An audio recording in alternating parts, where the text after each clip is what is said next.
Balahenyo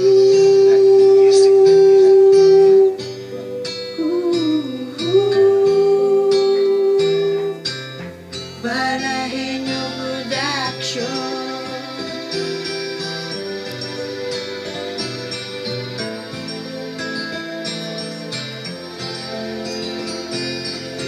Bakit bigla na lang nang iwan ng walang dahilan?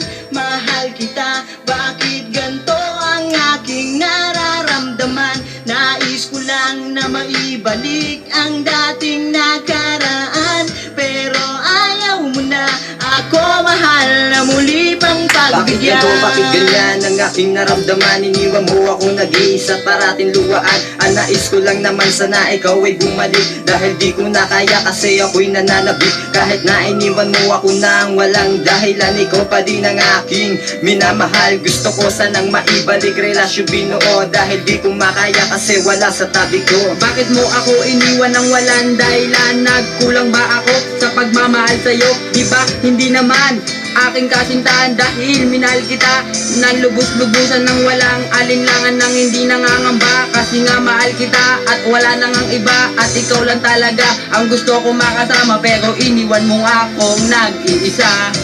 Bakit bigla na lang nang iwan ng walang dahilan?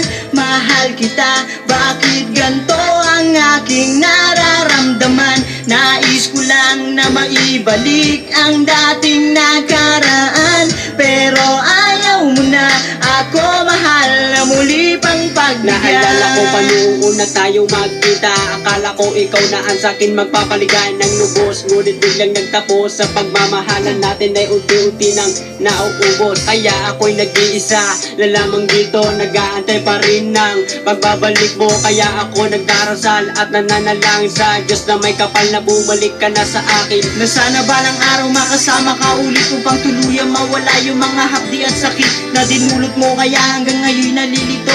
Hindi ko nga alam kung bakit mo ako ginago, kaya ngayon nag-iisa na lang sa aking kwarto, nag-aantay pa rin sa pagbabalik mo. Hindi ko na alam kung mangyayari pa iyon, kaya ang alaala mo'y tuluyang ko nang binaon. Bakit bigla na lang nang iwan ng walang dahilan? Mahal kita, bakit ganto ang aking nararamdaman? Nais ko lang na maibalik ang dating nakaraan, pero ayaw mo na ako mahal na muli pang pagbigyan. Bakit bigla na lang nang iwan ng walang dahilan? Mahal kita, bakit ganto ang aking nararamdaman? Nais ko lang na maibalik ang dating nakaraan, pero ayaw mo na ako mahal na muli pang pagbigyan. Yes, family. Forma, ganda. Nauna.